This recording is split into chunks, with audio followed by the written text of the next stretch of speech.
Drama serial फर्क episode 19, 20 and episode 21 teaser. Daniyal ने इरसा का पीछा क्यों किया? कमाल और इरसा की एजेस का फर्क क्या कभी उनके रिश्ते को आगे बढ़ने देगा? आइजल तो अकेली ही काफ़ी थी, उसको खाला की क्या ज़रूरत पड़ गई? इरसा के बाप को जिंदा रखने का अब तक क्या मकसद है? जमशेद से तो जान छूट गई, लेकिन बानो और बानो की माँ से कब छूटेगी? एपिसोड 19 में इरसा के साथ जो मोबाइल स्नैचिंग का इंसिडेंट हुआ, ऐसा लग रहा था कि वो इत्तेफाक नहीं है बल्कि दानियाल की तरफ से प्लानिंग है, क्योंकि इरसा की गाड़ी आने से पहले दानियाल गली के मोड़ पर इरसा का वेट कर रहा था। फिर उसने इरसा की गाड़ी को फॉलो किया। एकदम मोबाइल स्नैचर्स आए, उन्होंने इरसा की गाड़ी रोकी। दानियाल ने आगे से आके रोड ब्लॉक की।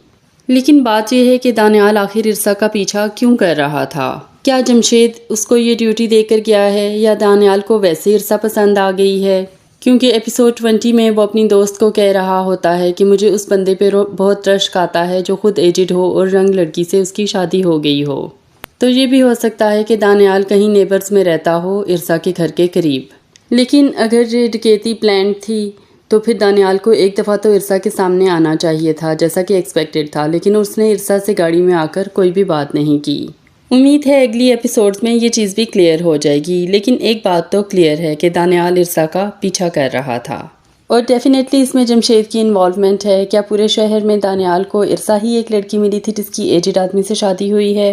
दानियाल ने वैसे स्पाइस वाला हुलिया क्यों बनाया हुआ था? अजीब सी चेन, अंगूठी और ये हैट।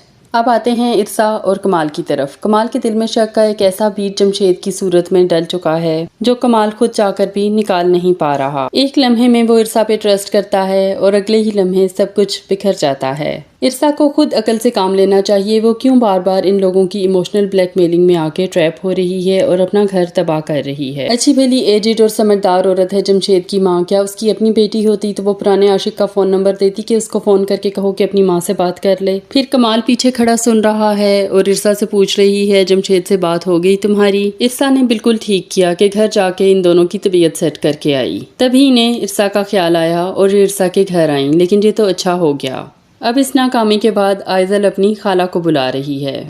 वैसे आइजल को किसी की भी ज़रूरत तो नहीं है, वो खुद ही काफ़ी है। हर दरवाजे हर दीवार के पीछे हर वक्त आइजल मौजूद है। फिर उसको ये भी पता है कि इरसा ने मोबाइल में नंबर फीड कर लिया। टेबल पे ट्रे रखते रखते उसने मोबाइल कैसे उठा लिया, ये भी समझ से बाहर की बात है। आइजल ना हो गई कोई छलावा हो गया, कभी हॉस्पिटल में, कभी घर, कभी अपने कॉलेज। खैर जी, अब खाला साहिबा आ जाएंगी और आते ही इरसा को धमकी देंगी कि इस घर को खुद ही छोड़कर चली जाओ। इरसा को उन्हें कहना चाहिए कि आप आई हैं, जितने दिन मेहमान बनकर रहना है इज्जत से रहें, और जिस दिन आपने इससे आगे बढ़ने की कोशिश की मैं इस घर की मालकिन हूँ, आपको निकाल दूंगी। लेकिन नहीं जी, इरसा तो एक मासूम हीरोइन है ना, इसलिए वो निकल जाएगी रात के वक्त रोड पर और टक्कर मार लेगी कमाल की गाड़ी से। कमाल उसे लेकर घर आ जाएगा। एक बात ये अच्छी है कि इरसा साथ के साथ सारी बातें कमाल को बताती जा रही है। कभी ना कभी कमाल को यकीन आ जाएगा कि आइजल क्या कर रही है। एक रिक्वेस्ट है ड्रामे वालों से, अल्लाह अल्लाह करके जमशेद से तो हमारी जान छूट गई, अब प्लीज बानो और उसकी माँ से भी हमारी जान छुड़वा दें। इरसा का बाप, जिसे इरसा की शादी पर या शादी से पहले ही मर जाना चाहिए था, उसको अब तक जिंदा रखने का मकसद भी हमारी समझ से बाहर है। एपिसोड 19 पूरी इरसा के बाप की और महल्ले की थी। प्लीज इस वाले ट्रैक को अब खत्म कर दें और कहानी का फोकस कमाल, दानियाल और इरसा पर होना चाहिए। और हाँ, हमारे चैनल को ज़रूर सब्सक्राइब कर दीजिए और हमारी वीडियोस को लाइक एंड शेयर कीजिए और सब्सक्रिप्शन के वक्त बेल आइकॉन को ज़रूर प्रेस कर दिया करें।